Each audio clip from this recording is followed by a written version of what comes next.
First of all, I'd like to welcome everyone to this wonderful webinar that we're having. I'm Beth Franklin. I'm the president of the Colorado Poet Center. And tonight we have a wonderful LGBTQ poetry reading in memory of Bennett Joan Harmony Nieberg. And I would like to welcome and thank Mr. and Mrs. Nieberg, Leo Miller, who you'll hear more about, who's won a very important award, and our 6 poets who've agreed to read: Serena Chopra, who also organized the reading, Rachel Franklin Wood, Crisosto Apache, David Perkins, Natalie Earnhart, and Lee Patton. And for the attendees, and we have quite a number that'll be coming in. Some are still coming in. The chat is open for comments, and we want you to comment. And you can read each other's comments, and you can also address a comment directly to one of our poets, or we'll call them panelists. So that's how we're going to run things tonight. Okay, so and I'm going to come on at the end with everybody again, but now I'm going to turn the webinar over to Mr. and Mrs. Nieberg, and everybody else is going to stop their video and stop their mics. Mr. and Mrs. Nieberg.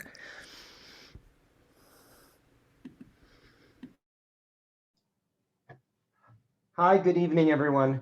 And first of all, thank you so much, Beth, for organizing this and all the things that you do at the Colorado Poets Society, and that started with Dr. King, your husband, and really we're just honored that you set this up for this evening. As I think most of the people attending know, Bennett was quite a both prolific and extraordinary poet in their few years with us. They were third-year master's students at Virginia Commonwealth University, getting their master's in poetry as a full-ride scholarship there at VCU.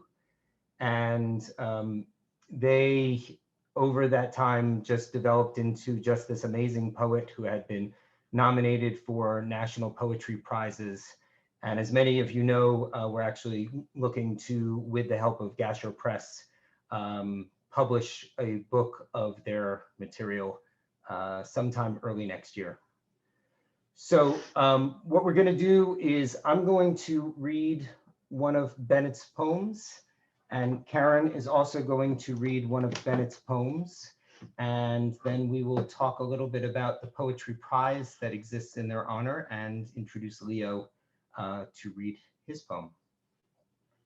This poem didn't have a title to it, but it's actually beautifully, Bennett had painted a butterfly as they wrote out the poem, and I'm going to read that to you. Do not tell me it is a coincidence, the morning after we said I love you. Every monarch butterfly cracked from their cocoon, and we woke like peeling gauze from our mouths, stained raspberry from kissing too red, sucked on the words like summer, felt them fizzle on the backs of teeth like pop rocks, and said something of innocence. How it remains godly in the goosebumps of your skin. I have wished to know morning so elusive it slips through the blinds and retreats out again before either of us can hold it. I am convinced the butterflies do not land, or else they are so masterful at the art of dancing that they walk on air. This morning, I woke dancing in the breath between us. Weightless. I'm going to read a poem that Bennett wrote and submitted to Gasher Journal and was printed in 2020.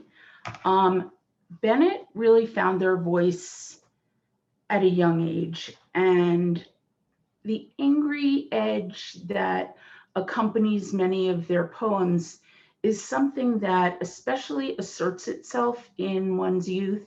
I do believe that over time their poems would have taken on a slightly different tenor, even if they continued to address the ills of society and the failings of people who disappointed them.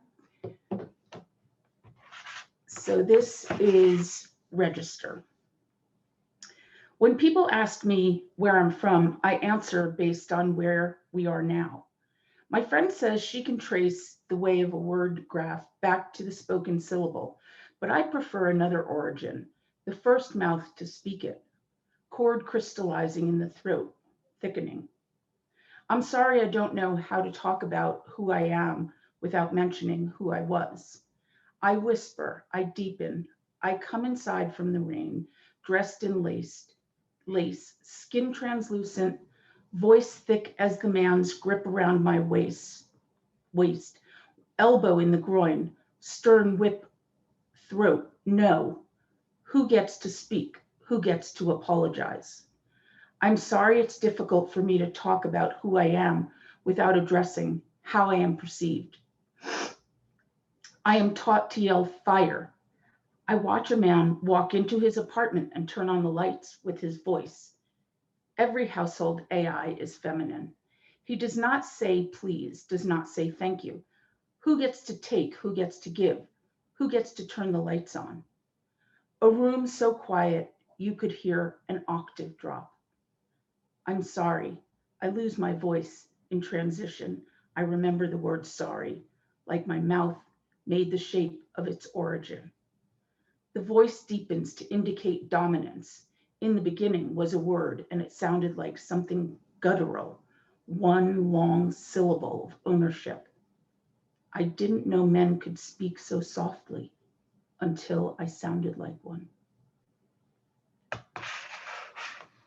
So that poem is a great introduction to the other element that we wanted to talk about.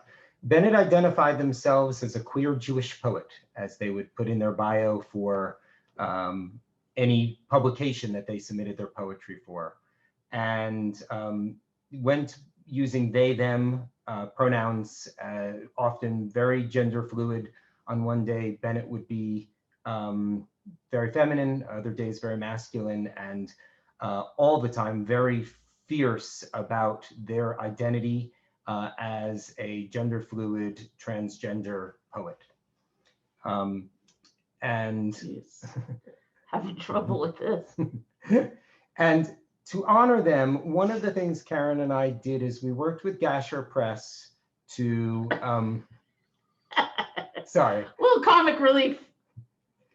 We worked with Gasher Press to establish a poetry prize in Bennett's name that we funded for the very distant foreseeable future. And specifically working with Gasher, we said we would want this poem to be free of any fees for the poets, but we also want it to go specifically to those poets who identify as part of the transgender community. And this is the very first year, of course, that the prize was put in place. And we were unbelievably thrilled that we saw from Gasher Press that Leo Miller, who is with us today, had the winning poem. And just when I read Leo's poem, it brought tears to my eyes. I thought it was unbelievably beautiful and an incredible honor to Bennett and Bennett's memory that Leo had written that poem. So Karen and I wanted to introduce Leo, and Leo is a freshman at Western Washington University up near the Canada border.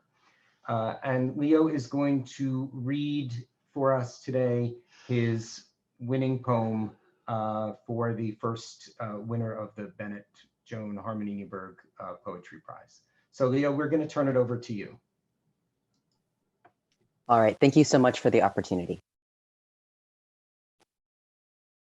I am freshly 15 and heartbroken. I am chewed up and spat out and stretching my skin over two big bones. When I hand my father the clippers, handle first like a knife or something worse, I revel in the hum, my teeth shaking in my skull, and dandelion fuzz falls featherlight on concrete floor. The priest gives the Eucharist, my head tilted back. This is my body, strangled with nylon and smooth in all the wrong places. This is my blood, spilled sticky in places I cannot say out loud. And when it's done, I sit in the remains and say to nobody in particular, oh God, I can finally breathe. Summer sinks its teeth into us like ripe fruit, and the wasp's nest on the veranda winks, a yellow eye, keeping watch as my gender unfurls like a fiddlehead, halfway to man and baptized by a razor. Thank you. Thank you, Leo. And that was titled Buzzcut Baptism. And as you hear, just a beautiful, beautiful poem. So thank you, Leo, for joining us. Yeah, it was beautiful. Thank you, Leo. Thank you very much. Okay, so now we need Serena to come on. And there she is, our organizer, our host. Serena Chopra is a teacher, a writer, a dancer, a filmmaker, a soundscape designer, and a visual performance artist. She received her PhD in creative writing from the University of Denver. She has an MFA from UC Boulder. This year she was a MacDowell Fellow, in the past a Kundiman Fellow. She was a Red Line artist in residence from 2011 to 2013, a Fulbright Scholar to India from 2016 and 2017. She has 2 poetry books, 2 films. She's a co-founder and an actor in the Poets Theater group GASP. She's an assistant professor of creative writing at Seattle University. And you need to visit her website and just see what she says about global issues, women in our global issues that women face. And anyway, I just wanted to thank you so much for organizing this for us. And with that, I'm going to turn it over to you. Thank you, Beth. And thank you, Owen and Karen and Leo for reading. Yeah, and thank you, Beth, for inviting me to bring folks together to share different experiences through their writing about being queer and trans. So yeah, I'm gonna just read from my manuscript in progress. Actually, I finished it, first full draft, but it's still being revised. But this, the book is about domestic violence. And it's a family history of domestic violence, beginning with my grandmother, whose name is Dayavati. She comes up in this piece in India, and her experience with domestic violence. And it traces my father's experience as the witness and also victim of domestic violence, and then follows his immigration to the United States, where he was an immigrant and where he experienced a lot of racism. And so this piece in particular looks at the ways in which racism, immigration, queerness, and sexuality and sexual performance, eroticism, kind of compile into a home and create silence around violences that are left unspoken. So yeah, trigger warning for this piece. There is sexual violence in this piece. Okay, I will begin. Grazing on the nerves of forgiveness.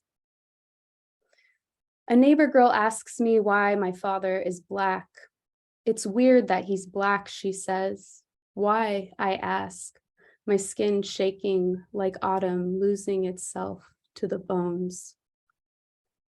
Home is a material we are wrapped inside, national, domestic, ecological skin. Does this violence embarrass you?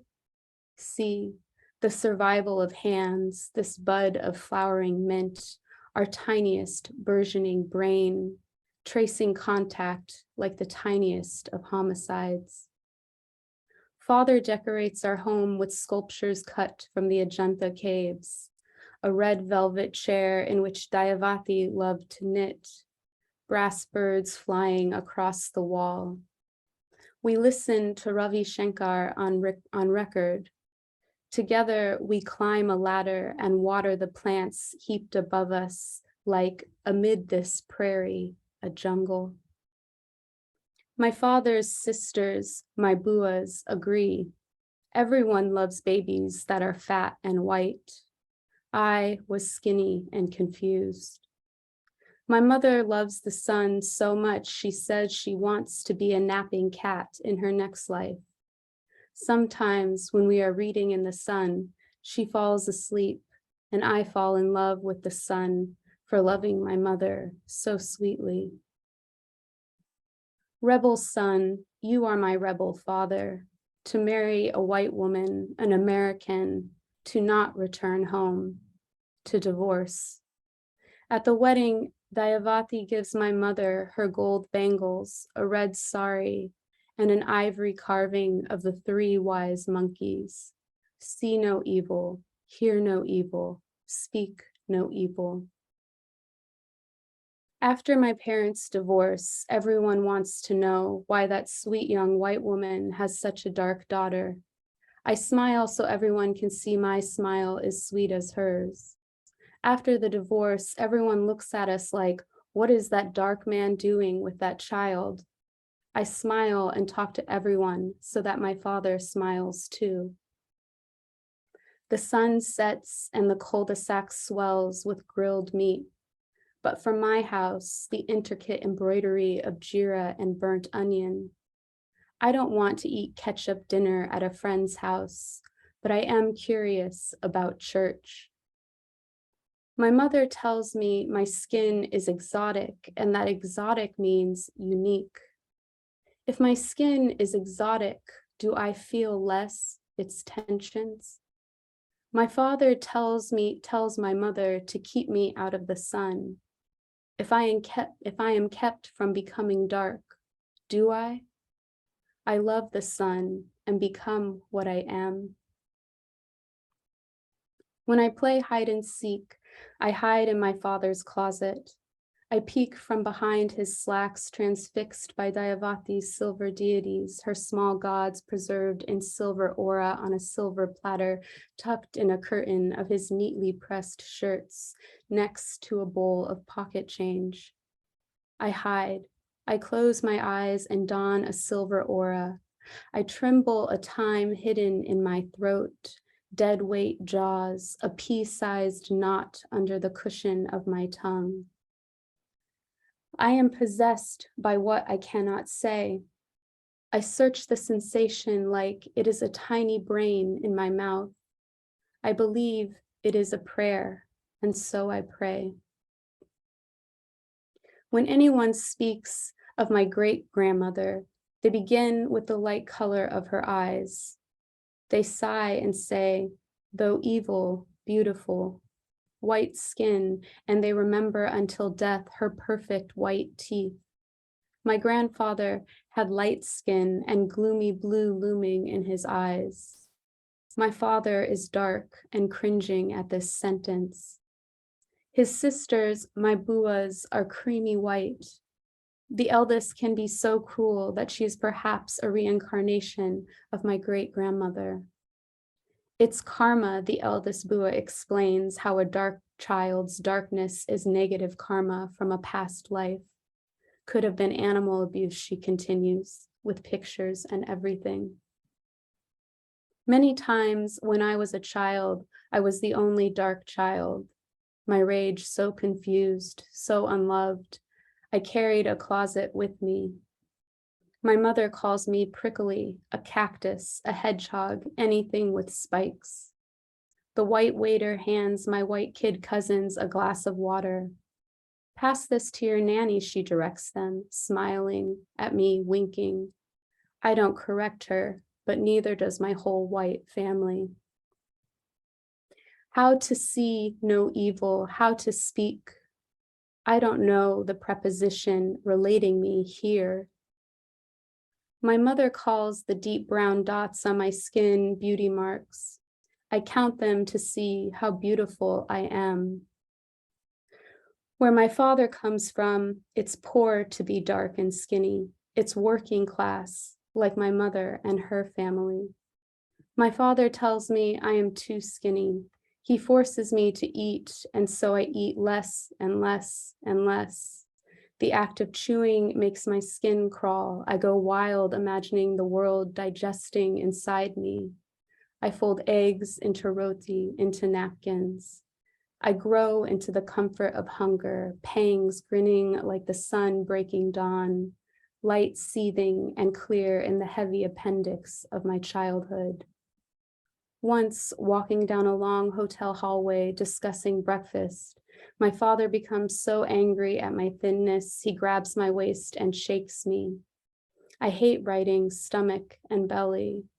No belly, the ballet teacher commands, poking there where I wanted to most disappear. My body is a cave. I echo, echo, echo. After my father's heart attack, an uncle visits us from Delhi. He is a chemist and an Ayurvedic healer and helps us nurse my father back to health. He leads me to a window and asks to see inside my mouth. I swallow, unpack my jaws, and stretch flat the firm cushion of my tongue. He reads. He asks me to lift it and peers underneath.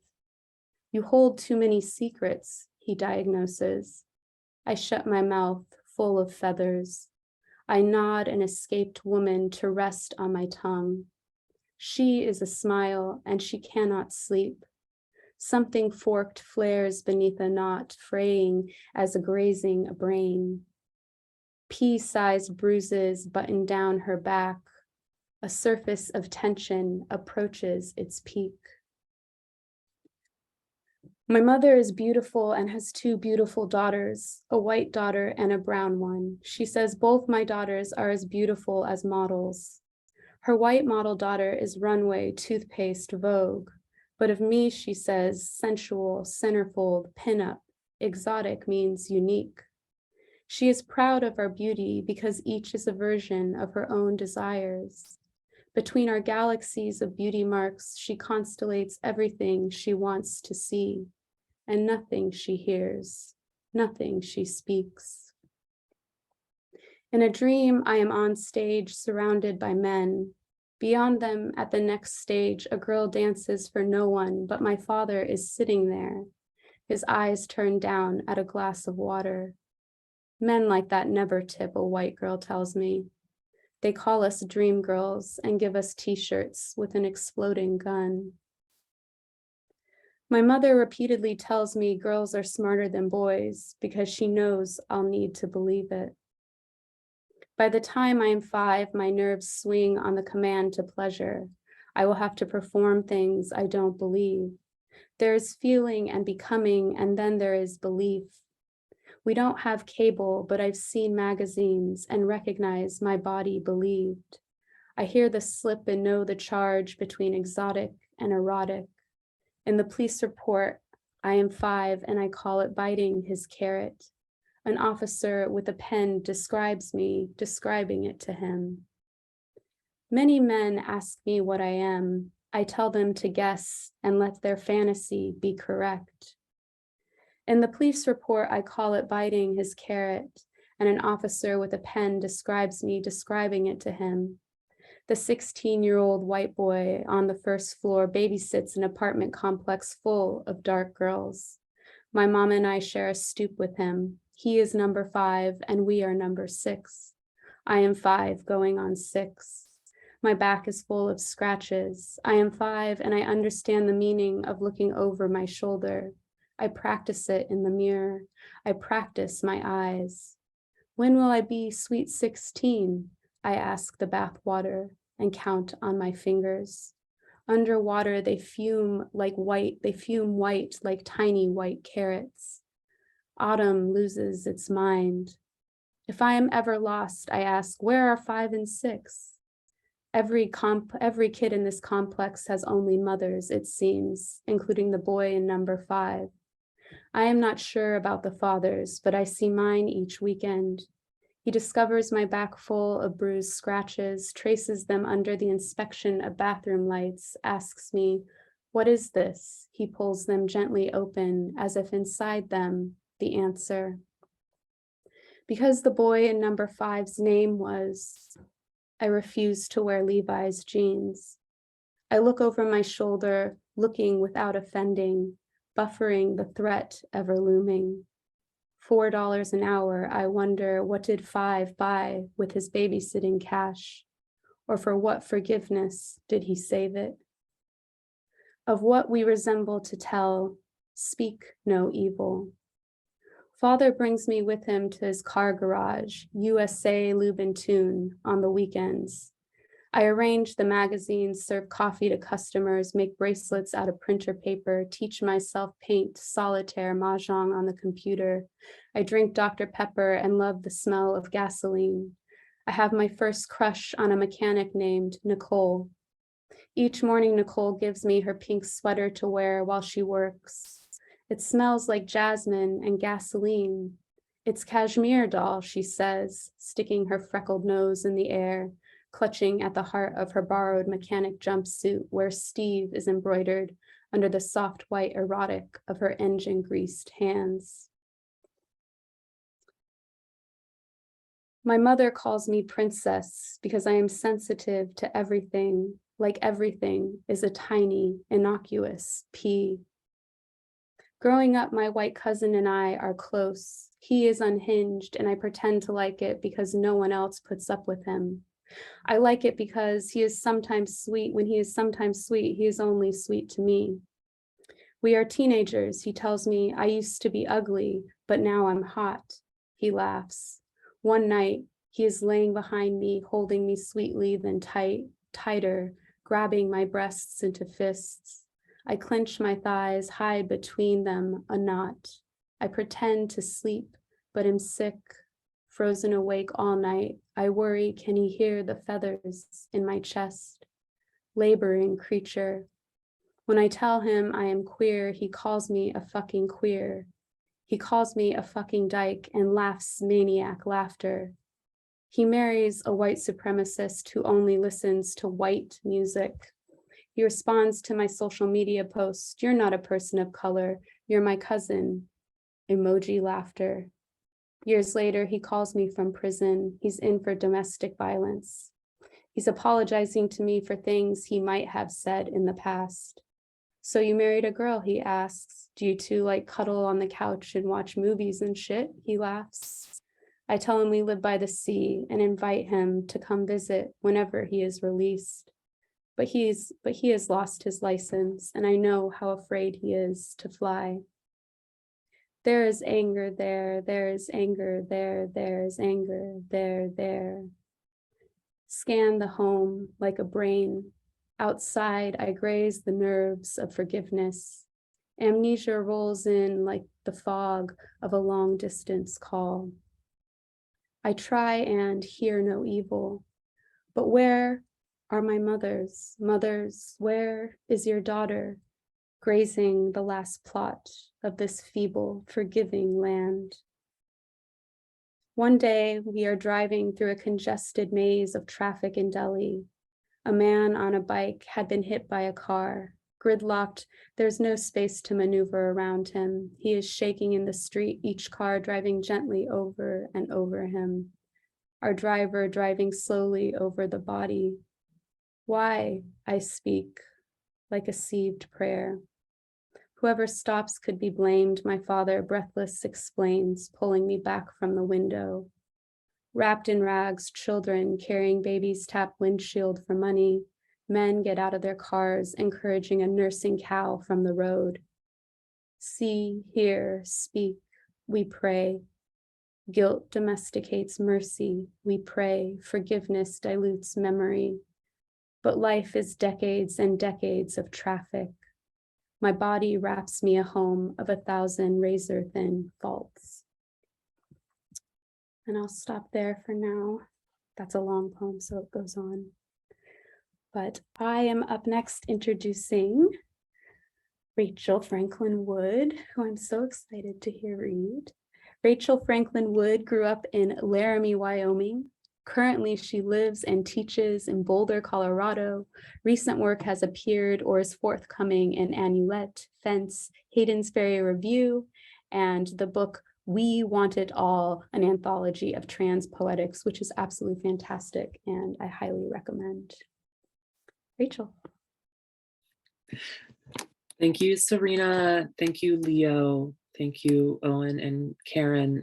I'm really glad to be here in the presence of all of this truly beautiful poetry. And I am just going to jump right in and read some poems, also from a manuscript in progress. I'm going to read one full poem. It's a serial poem, and I'll read a section from another of the serial poems.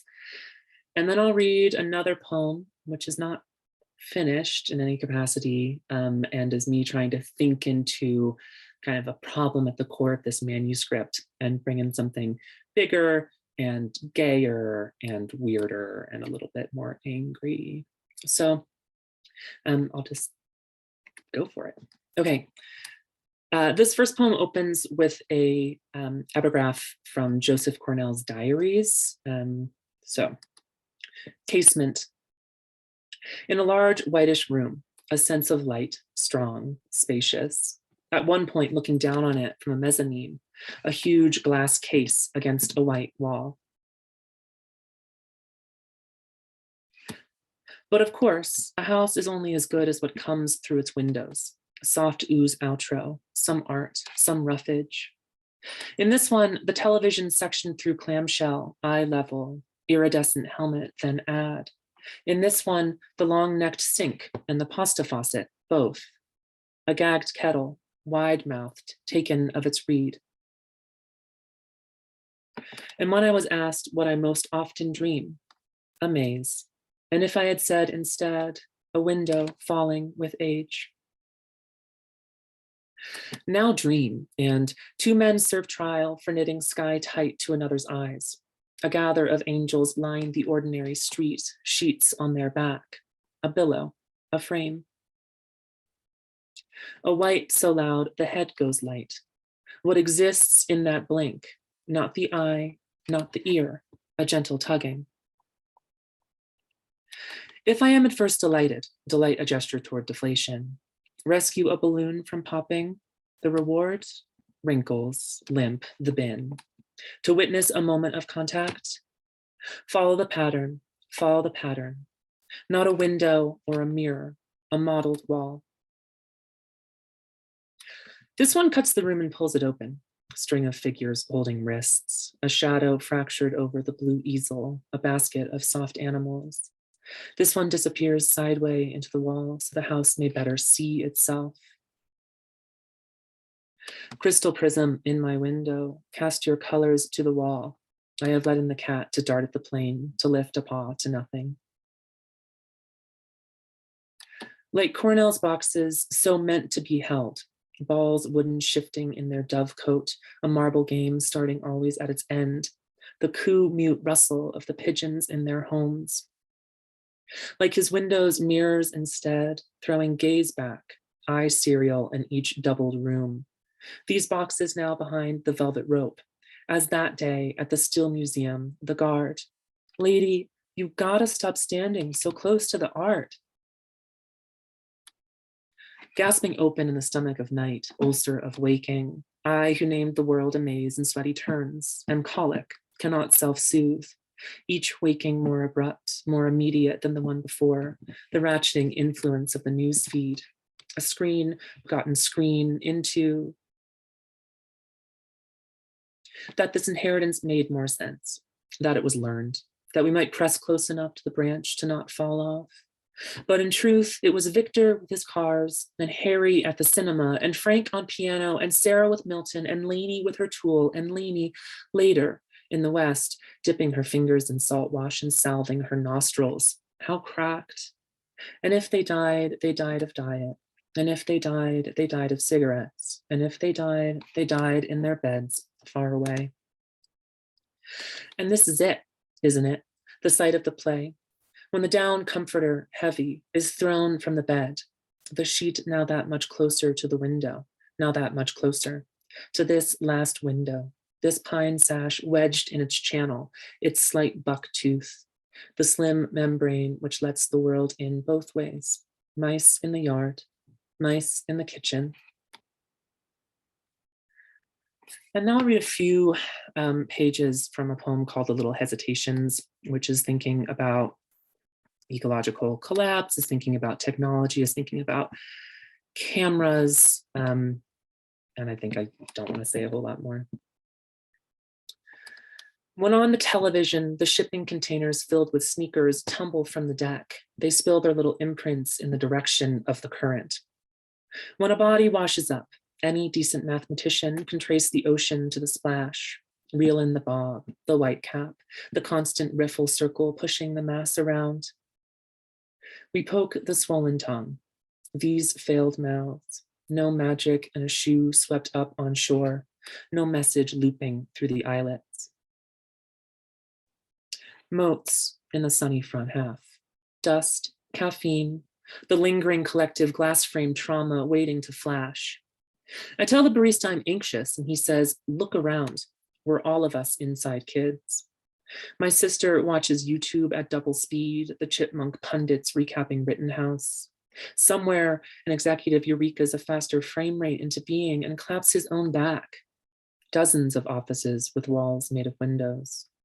When we are bored, we fog up the glass and write to each other flirty, threatening notes. Language etches, we know. Even structures speak, as there in the canyon, the book of worms, those swollen tubes, those burrows flooded with sediment. We too tubes, too open to flooding, those microplastics we have in our blood to prove it, a ledger. And the future tourists who will walk someday all over our faces, trace fossils, their souls a perfect and unknowable polymer. In the rainforest, we learn to look for the scarlet bellies of low plants, the green filtered out by the canopy, the epiphytes. And they make do with what strikes the earth and bounces back. When Google eventually rendered the world, we spun the globe to our homes, zoomed in as far as the slider allowed, blue-gray shingles, the trees and their crown shyness. A goal caught twice in the camera's blink, flight-breaking glitch. Two halves now, too far. Shock, a gulf. That we are territorial, that we build our homes just out of view of the neighbor, that when the ailing cottonwood drops a branch on our home, a skylight. Like having removed our black glasses to eye the umbra, we know a thing, an accomplishment. There is an image and we have seen it. Tendrils which strained to reach us, blinked so easily away. This common ground. On its axis, the earth tilts mere smidges, but we account for this because of course we do. And at night, those metal bodies beam back, scar up the sky until it curls around us like a stubborn January leaf.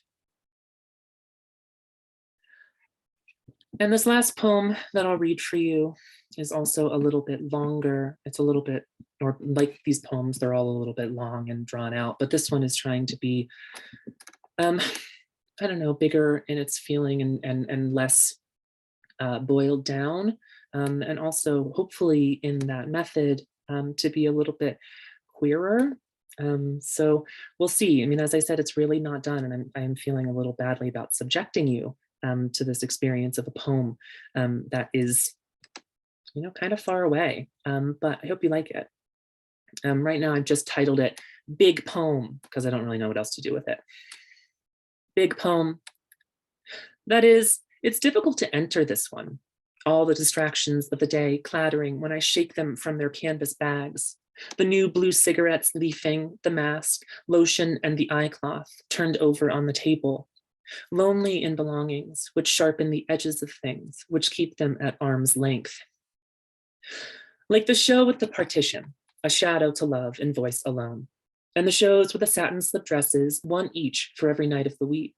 And the show which brings the same man again and again, red flannel left over out of the '05 Bean catalog, some mother of a gift, smother the show, all kisses round the whole person, the whole marquee lit up, whole now, healed over now, clap. Like the show thrown from the low clouds, those countenances domed above peaks, stage whispering directions we're all meant to know.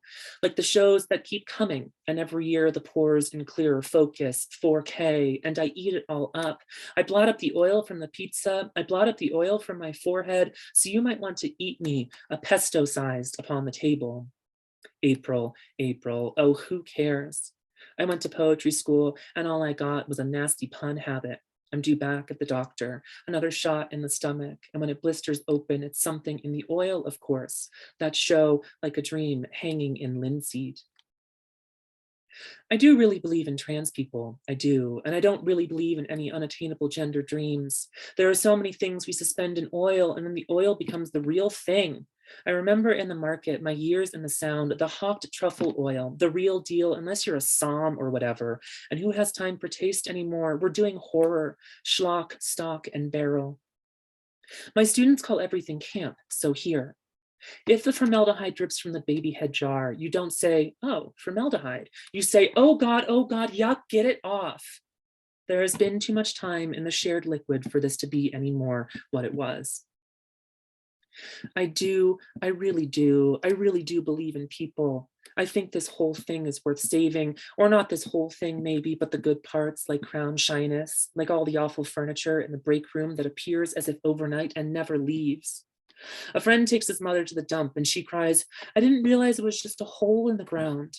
And meanwhile, seagulls everywhere, though there are those who don't believe me when I say as a child in Wyoming, seagulls were there as house sparrows and crows, and more there than the bright colored species that were there before Sir Who now decided Shakespeare needed to come stateside. And the best way to do it was his birds, the land now murmuring. News of the house sparrows, known to make a big mess of things, invade the homes of goldfinches and break all their eggs, kill them, drive the bluebirds and the cardinals from their homes, the fledgling yolk painting the inside of the nest box. But outside, the sky is full of lightning and keeps cutting the espresso machine down. That the customers have all left and our bosses who just bought another house on a whim are somewhere in Rhineland sending pictures of Rhine wine saying, yum, yum, oh, who cares? If you push the door just so, it comes right open and we'll be here sweeping to welcome you in, us and the ghosts. God knows the spirits are fucking around in here. God knows every day I get a little bit older, feel a little closer to something not quite here. The only thing keeping pace with technology is dirt bags, and we double back after the close to finger the cameras and piss with the doors open and haunt the place a little. Maybe take a glass of water, maybe muss the displays. Take that, oh, take that. But we hope everything goes smooth in the morning. We hope everybody gets home safe. That's all for me. Thanks, everyone.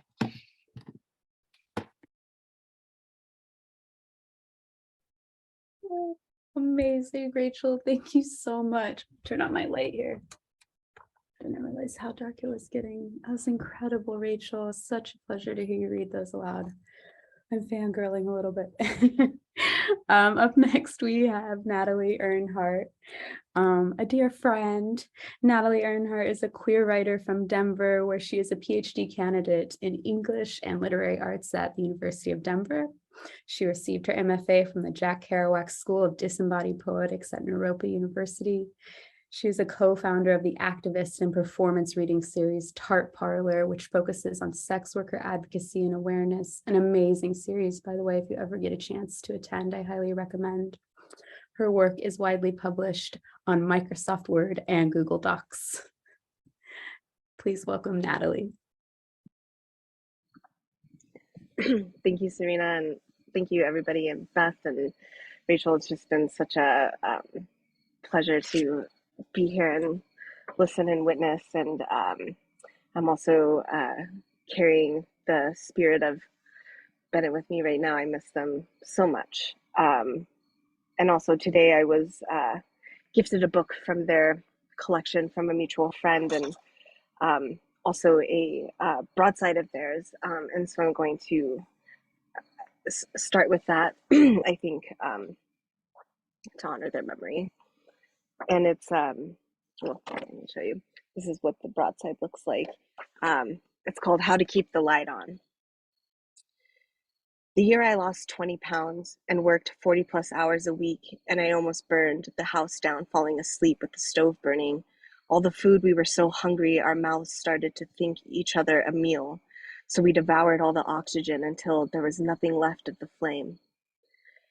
Someone taught you a thing or two about making use of things past their expiration date, and I think it was the story your mother told you about why she stayed. And I think it is the reason when they turned off our electricity, you knew how to make it look like a spark. In memory of Bennett. So I will go ahead and begin, and I'm very grateful to be here and grateful for everybody that is here. I'm going to do a little bit of a medley of works. The first piece I'm going to read is from a manuscript called The Book of Tart, and these are the verses, and kind of decided this is how I enter readings, and I like it. So anyways, this is Book of Tart, the verses, part 1. Tart 113.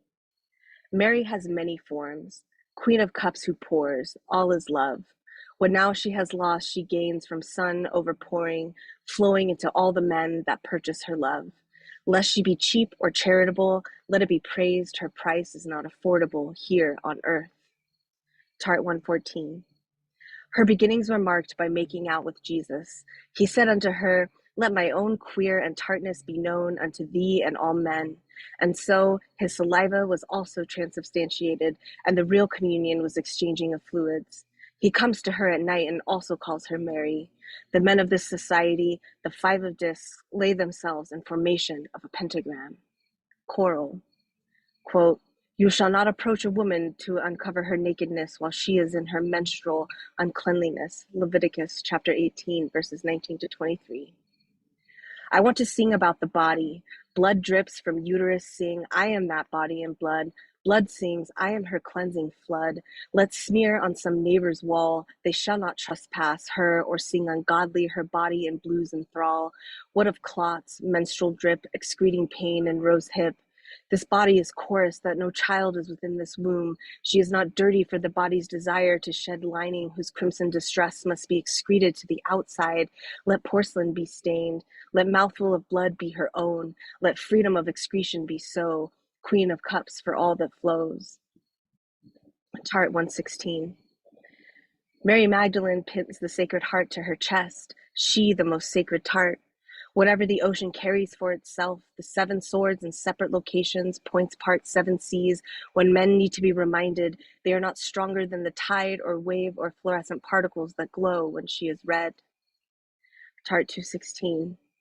The Princess of Wands, wrapped in a tiger's tail, flow upward in red and yellow spiral. She holds the sun, naked, not a shell game. The scepter as sun sets roses on fire, and the heads of goats hold it up to burn as offering. Let body on fire slay the tiger and all the wanton hands that reach for her. Tart 218. Wouldn't all queens, mothers, and conjurers find their tartness in skin? A blood orange split from the lip, a lemon face soured, and her cherry lipstick are how men like to find her. So tart for their wallets, so tart for their tastes, never too tart for their desires, the desires of what have named her so. And then the next piece I'm reading from, tentatively titled A Few Beads, A Few Mysteries, but it's tied into a different project. But just to give some background, I was taking the 7 joyful mysteries and sorrows, etc., and then kind of rewriting them and putting them into some family history. So I kind of rewrote some of the mysteries. The first sorrowful mystery. The story goes that Jesus was struck by grief in the garden.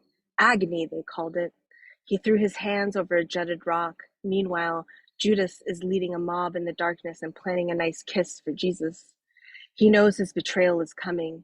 Although the 4 Gospels have different accounts of where he went, does it matter where a betrayal happens if it starts on the lips? Pancho's truck was found with the doors open and no one in it. No one ever heard from him again. I was born in 1987. Rose and William Garcia were my grandparents. Grandpa Willie received a Silver Star from World War II and died on July 10th, 1989, from a heart attack. Rose never remarried and stayed in their bright bluebird house on Poplar Street in Brea, California, until it was peeling. Rose never remarried but replaced her kidneys twice. One time in between those transplants, she had a fistula made of bovine vein placed in her arm for dialysis. A bovine jugular vein. Can other parts heal our whole? Her boyfriend Pancho had teeth outlined in gold and silver. Pancho was handsome. He had peppered black hair, although I don't know what his truck looked like other than that it was abandoned. I imagine it was a late 90s Toyota, white with a single cab and a little beat up.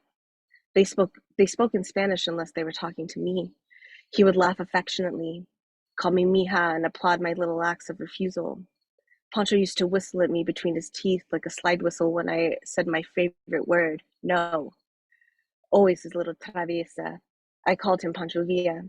Undocumented, illegal, a decade or so younger from my Nana's age, and would disappear with her happiness, leaving an invisible imprint on the couch. This next piece, just off for a trigger warning, does allude or talk about child sexual abuse. And it's called Burning Hearts. My head was like a flame. A children's health website says heartburn in children, quote, has nothing to do with your heart, but everything to do with your stomach and esophagus. But I knew it had everything to do with my heart. Some nights were so bad my whole body felt like it had been lit on fire from the inside. I was only 4 when it started happening. I would sleep on the floor in my parents' room, throwing up on their carpet in the night. Traditional Chinese medicine says heartburn is caused by a rebellious qi that is rising when it should be sinking. The unwanted touches and interest from others in my small body was coming out of my mouth in small acid pools. My body was trying to bring it to the surface. It had just started happening. One afternoon, my dad came home to discover my brother had lit a match in every room in the upstairs of our house. My brother tried to hide in the toy chest to escape the wrath that was walking up the stairs. I guess we were both trying to understand what burning alive was like. My parents built their dream home in the middle of nowhere, moving my 2 older brothers and I to a small town. That house is fucking haunted. We went to see the house when it was almost done being built. My parents were excited and proud at watching their dreams be resurrected, the rooms taking shape the way rooms do. While exploring rocks and oak trees, I accidentally sat on a board of rusty nails. The nails pierced through my shorts and punctured the skin of my small butt cheeks. I should have seen this as a metaphor. Once we moved in, I started having nightmares and sleep paralysis despite turning on every single light in my room. My parents decided that I should share a room with my middle brother until I was brave enough to sleep alone. The violations escalated, and now there was a whole house between my parents' door and the room I shared. Things moved in that room at night. Toys came alive. I would see them moving around on the floor. The Irish setters on the wallpaper were hunting. My brother's body would move against mine, except one night I was too sick. Laying in bed, the burning had returned. I felt it rising from my stomach to the back of my eyeballs. Turning my head to look at the wall, a colorful, holographic Jesus appeared, his heart engulfed in flames. You too, I thought. And then this other piece is not totally titled, it's from my dissertation project. From birth to the spotty age of 4, I lived in a suburban home in Anaheim Hills, California, when suburban parts of Orange County had begun its mudslide sprawl of the future. The houses reminded me of that theme song from the TV show Weeds, where the intro sings, little boxes on the hillside, little boxes made of ticky-tacky, little boxes on the hillside, little boxes all the same. Stepping out the sliding glass door onto the back patio of my childhood home was Dick and Judy, our neighbors. They were on the right, the mystery house on the left, where the only explanation for why it wafted a shit-like smell was the mist must have dropped it off in the morning, but you never saw who lived there. The wrought iron that separated our little boxes was white and rusted. Judy looked like she must have been 64 all her life. I have no idea how old she actually was, but old enough to be a grandmother. But they seemed like people that were born old, with old faces, and would remain that way forever, never looking younger, never looking older, but always had their hands on their hips and strict rules. Dick wore those aviator style bifocal glasses, classic of old men his age in the 90s, and every guy in Austin or Portland is wearing right now. Every person except the neighbors with shit and snails had a pool. Since they never left their house, what on earth would they do with a pool? Pools are great, but also the biggest business scam of the 80s and 90s suburbia for how to waste water. Almost every head of household in Southern California that was middle class plus was convinced they needed one so they could float with a beer, avoid their spouses, ignore their children, and let it collect leaves most of the year. Aspic was a savory, gelatinous meat dish that was popular during the 60s and 70s for its aesthetic way of covering something gross in perfect symmetrical layers. Dick and Judy were separated by a brick wall covered in vine. The bricks were red, tetrised with gritty gray concrete. There was a small portion of black wrought iron fence kissing the wall, or maybe there wasn't. My middle brother and I would make a game to scale the brick and see what exactly it is Dick and Judy do over there. I've always been suspicious of people who seem perfect or perfectly in control, so much so that they never want you to witness them otherwise. They would get angry at our games of seeing who could scale the wall with minimal brick cuts on our fingers to voyeur who was in the pool. During an afternoon of scaling, my father caught us and pulled us down as if he was pulling vines off the wall. He spanked us so hard I still see the tear stains on the patio concrete. It wouldn't be the last time our pants were down experiencing wounding. As if in an assembly line, even though it was only two of us, representing some infinity 8 of punishment, I see the 8mm film picture my parents had of Judy, smiling with arms across an inflatable, yellow, blue-line boat complete with a white rope threaded through plastic holes, as if either the plastic, the rope, or conceit of both could save anyone from drowning or being ripped like a vine off a wall for growing in that direction. What I remember of this house is that it was blue with a white garage, maybe. That my mom slammed her big-ass aquamarine 90s Astrovan door on my small toes and couldn't believe they didn't fall off, especially because right after the Astrovan guillotine had my baby toes in the hole, my mother realized she locked the keys in the car. I had to stay that way for however long it took for a locksmith via landline to get there. They're still attached, but my trust isn't. I started all of this because I was going to write about the chest in the big playroom where my middle brother and I slept in our twin beds. Even though my own room was next door, I was scared of the dark, of being alone, and the big green electric conductor box at the end of the street. The antique toy chest looked like a pirate's chest of sunken treasure, where we hid from my father's fury that could erupt at any time of day, any day that the vines growing up the brick looked a little too brave. I don't remember the bathroom much except oatmeal bath because of chicken pox. The reason I wanted to tell you all of this is because on some day, my middle brother lit a match in every room in the house in an attempt to burn it down. Somehow, he was unsuccessful, but that's exactly when the fire started that would burn us all for the rest of our lives, from the inside out. Every room was meant to be incinerated, a guarantee that something would burn. When our mother found him in the matches, we hid him in the sunken chest because our father was about to walk in the door and smell sulfur, burnt carpet, burning in water, drowning in flame, to sit in a bath full of sickness, to always be drowning in fevered water. And then the last piece I'm going to read was actually a creative writing exercise from Sela Satterstrom, where it was based off of a Kathy Acker tutorial, but you had to start somewhere weird and end somewhere weird. So the prompt I gave myself was that it would start in the graveyard in the morning, and it would end on the horse headed towards Dolly Parton's house. And so this is what became of that. The dirt of the dead smells freshest when the mist is visible. The soil containing both the tracks of the living and squirming of the dead must be what turns the soil. Don't enter without coins. Don't exit without coins and a shot of something brown, clear, or gold. Vapor is like air, but soggy when it hovers. I like the way it's drizzly, dripping like a steam bath, but cold, sitting in a clouded sauna of dry ice. How it saturates your head, how it almost has you convinced you too are dead. You leave despite skeleton hands asking for a last favor. Nothing outside the graveyard has changed. Bodies are dying every day, but real estate wants more condos, not mausoleums. Or I guess mausoleum condos because we are dead where we live. We turn over on our mattress or sleep number just the same. Some of us have codes to get in. The rest of us are always prepared to get displaced, erased, or become the foundation for a really nice coffee shop. Taking a wrong turn, I saw a girl riding a horse she didn't know how to ride, trying to cross the street anytime there seemed to be an opening when she was busy trying not to get bucked off on a plot of dirt that looked freshly graded by a big tractor planning to build homes there. She noticed, got the horse to stop.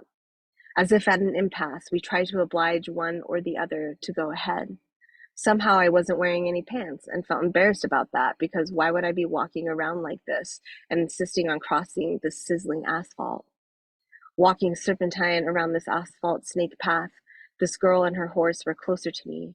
I think I finally had pants on. Her horse looked more beautiful up close. She was off his back.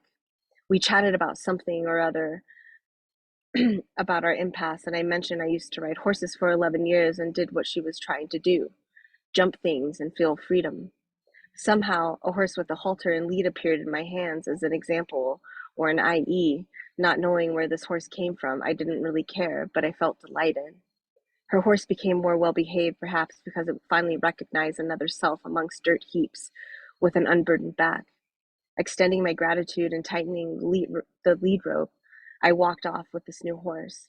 Walking for a long time, I needed someone to carry me for a little while.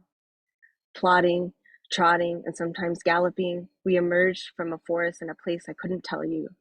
The trees were made of receipts and skin disease, but as long as we didn't take or ask anything, they let us pass. At the edge of the world, a sign. A splintering sign of road arms, one of which pointed towards Dolly. We went that way because the other option sounded too literary or literal. After a snack of river and chutes, a large gate appeared. We didn't know how or who or why, and we didn't care. We just needed a place to rest our hooves. Deliriously pushing the pound sign over and over, a voice came on saying, "It must cost a lot of money to look that cheap." And I replied, I have to not harden my heart because I want to stay open to feel things.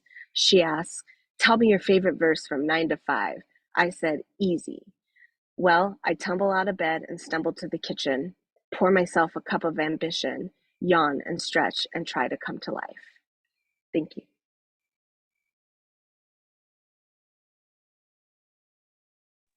Ah, incredible, Natalie. You're such a dynamic storyteller. Thank you so much for sharing your work.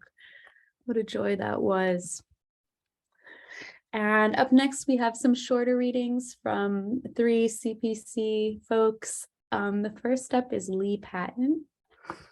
A native of California's Mendocino coast, Lee Patton has enjoyed life in Colorado for decades. His first poetry collection, In Disturbed Soil, was launched in 2021 from Kelsey Books. His 6th novel, Fresh Grave and Grand Canyon Life, also came out in 2021. Please welcome Lee.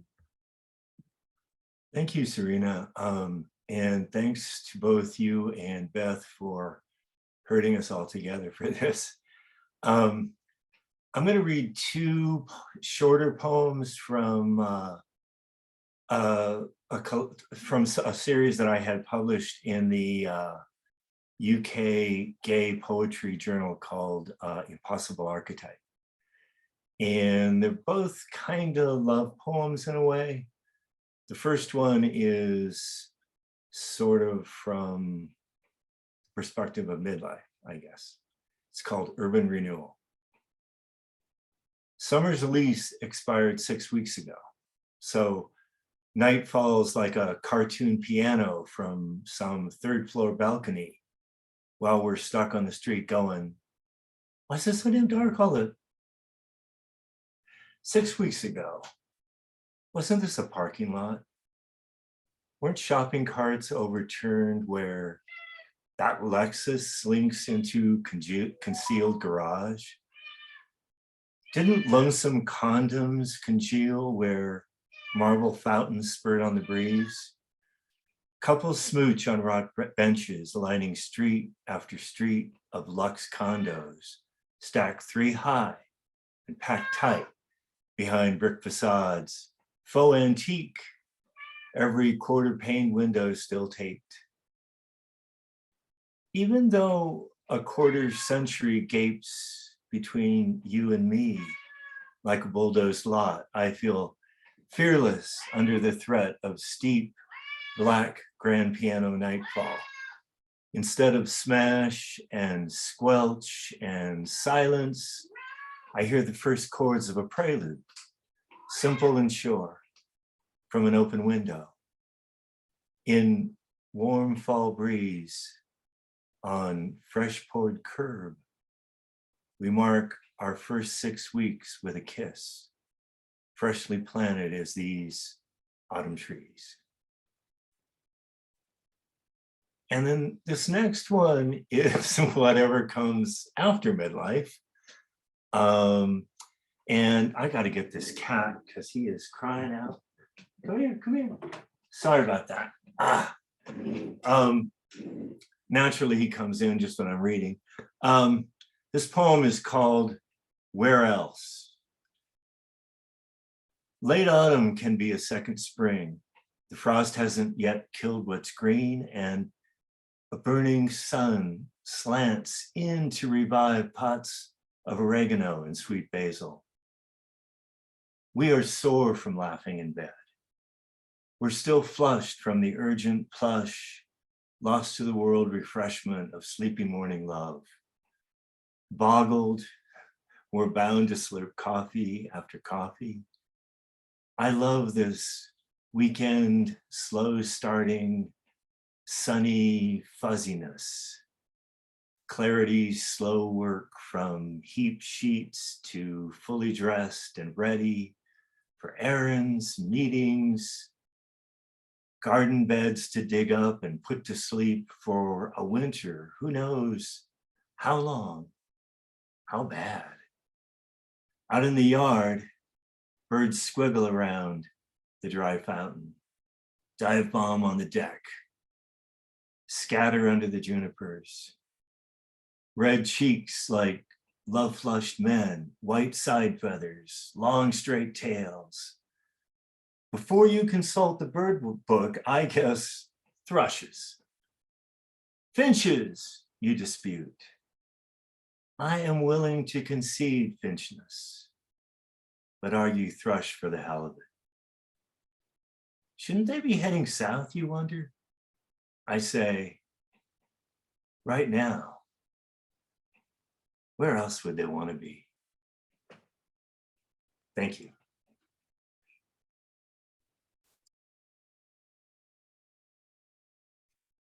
Excellent. Thank you so much, Leah. I was just typing how much I love the line, but are you thrush for the hell of it?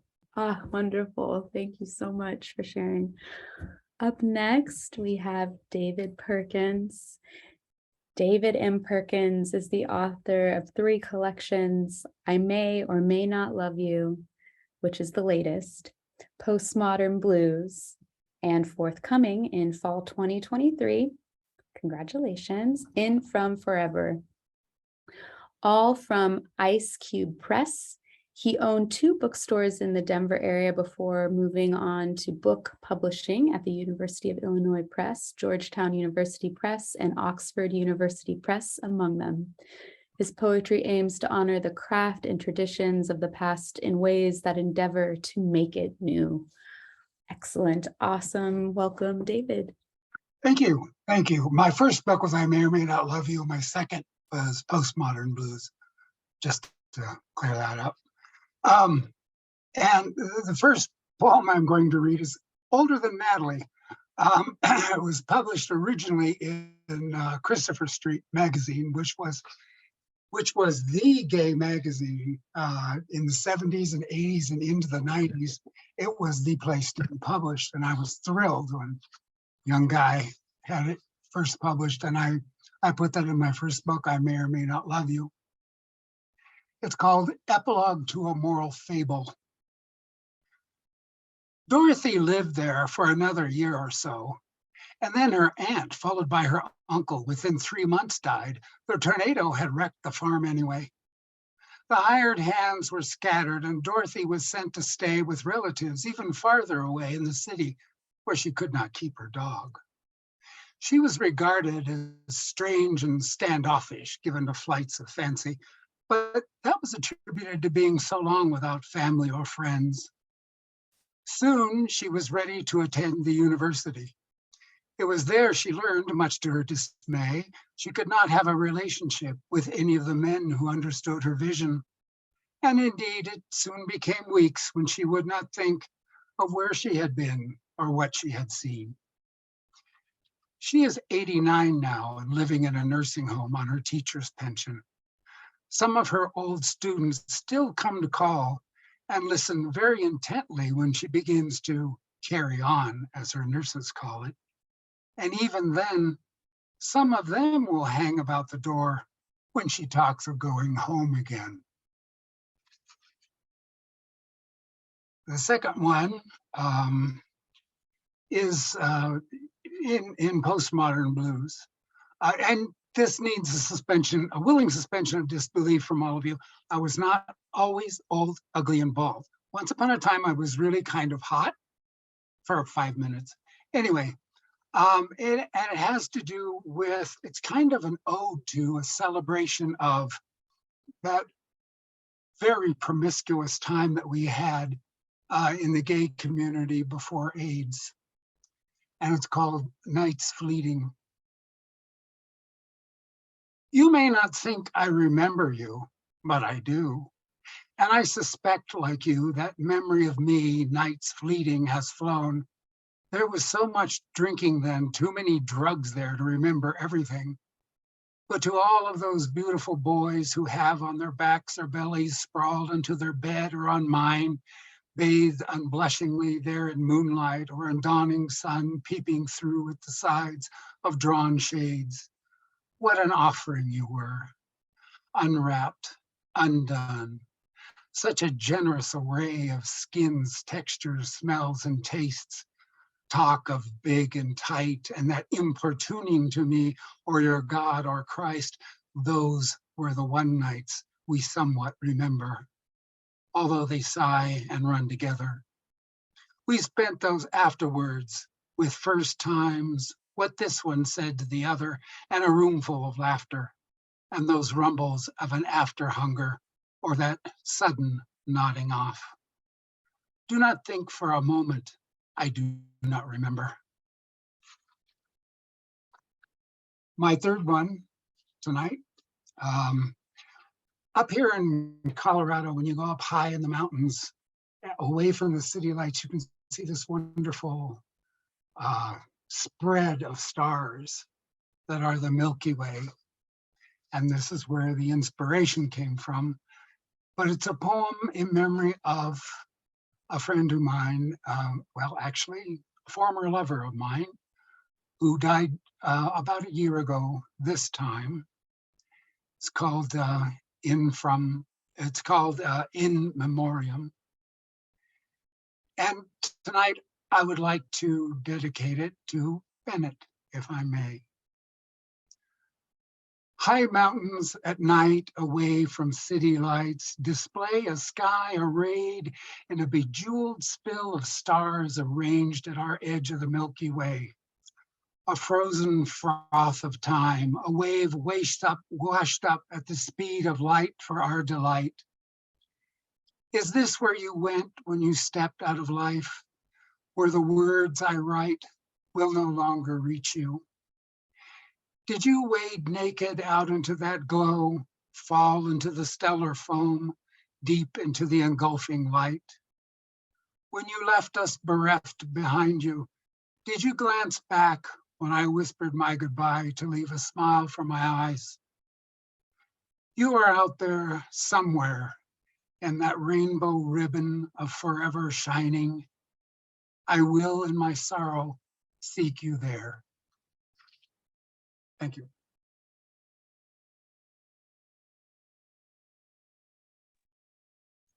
Absolutely beautiful, David. It's been such a pleasure to read your work, and it's just such a significant archive of queer love, particularly in Denver, and I'm just so grateful for it. Thank you for reading tonight.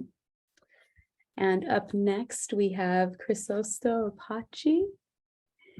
And Crisosto Apache is from Mescalero, New Mexico, on the Mescalero Apache Reservation and lives in the Denver metro area in Colorado. They are Mescalero and Chiricahua Apache and Diné Navajo of the Salt Clan, born from the Towering House Clan. They work as an assistant professor and hold an MFA from the Institute of American Indian Arts. Crisosto's debut collection, Genesis, from Lost Alphabet Press. Crisosto's forthcoming second collection is Ghost Word, out by Gnashing Teeth publication in fall 2022. It may, is it coming? It's coming out soon then, or has come? Crisosto, everybody welcome. Yes, you can order that now. Thanks everyone for being here. Also, thank you, Serena and Beth, for allowing me to participate. I'm really excited about this.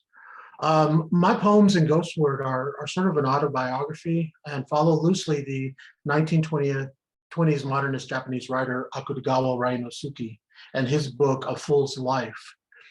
His last manuscript book was written as he committed suicide and dying. Each of my poems are numbered corresponding to a quote from his book, A Fool's Life, and having the same numbered entry, for which there are 53 entries in that manuscript or book now. So the first one, well, the poem I'm going to read from my collection is called Number 12, Carrizo. And I've written this for my Uncle Edgar. Quote, the submarines inside was dim, unquote. Akutagawa Ryonosuke, Number 12, Naval Base. In my youth, I hitched a ride to San Diego, across chirping desert and distant night.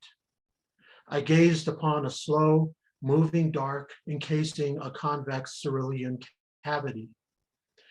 Each night I stood beneath the sky for hours mesmerized at the perplexed reformatory of twinkling lights and broken glass fragments spreading against the glistening sunset. A faceless man behind a lost reflection of a glass at a drive-up window informs me, too bad you know nothing about your past. How far will I walk against the night, confirming to captivity I had never realized? Some years later, under the kitchen table, they all huddle as the rampage continues to the back of the house. A clash of debris crashing from the other room recoils, and broken sounds escape the barricade doors. All I remember is returning in 1970. All they remember is me sitting at the edge of my bed with the war still in my hands. And this was dedicated to my Uncle Edgar, who returned back from Vietnam War in 1970.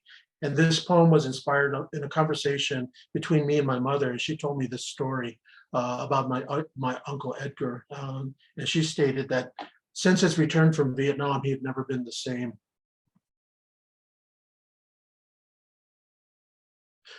So thanks for listening. I'll post a link on the chat to so you can check out my book.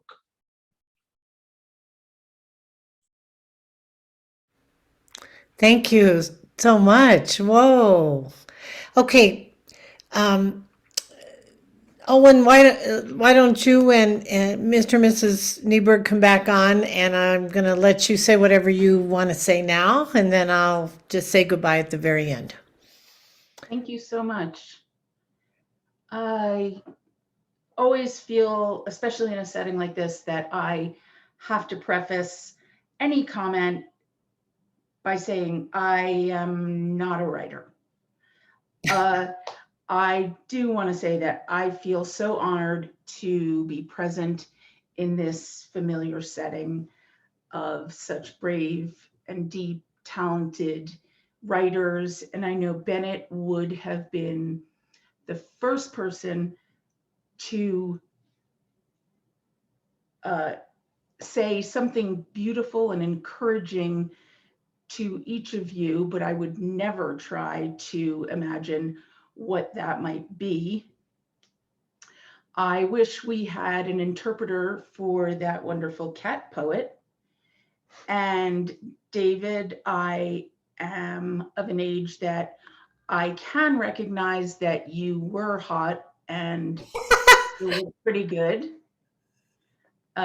This last year since Bennett's death, I've done a lot of soul searching, and in a way, a lot of searching for Bennett's soul, something I may always do. So grateful for family and friends who have allowed me to talk about Bennett out loud. That alone has been so comforting and healing for me. A year ago, I would burst into tears pretty much at any moment. Every so often, I catch a glimpse of them, Bennett, in one or the other of their siblings, Finn or Miriam, who are in their own right very special, unique, and brilliant people whom I admire as I admired Bennett.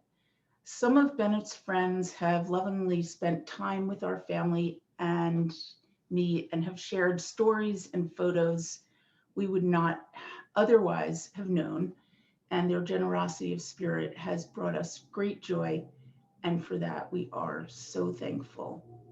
And they've kind of brought us into their families, and it's amazing. I have no anger toward Bennett, only love. I just wish that their incredible light could have lit up this place that can be so dark at times for a lot longer, because it is so desperately needed and missed.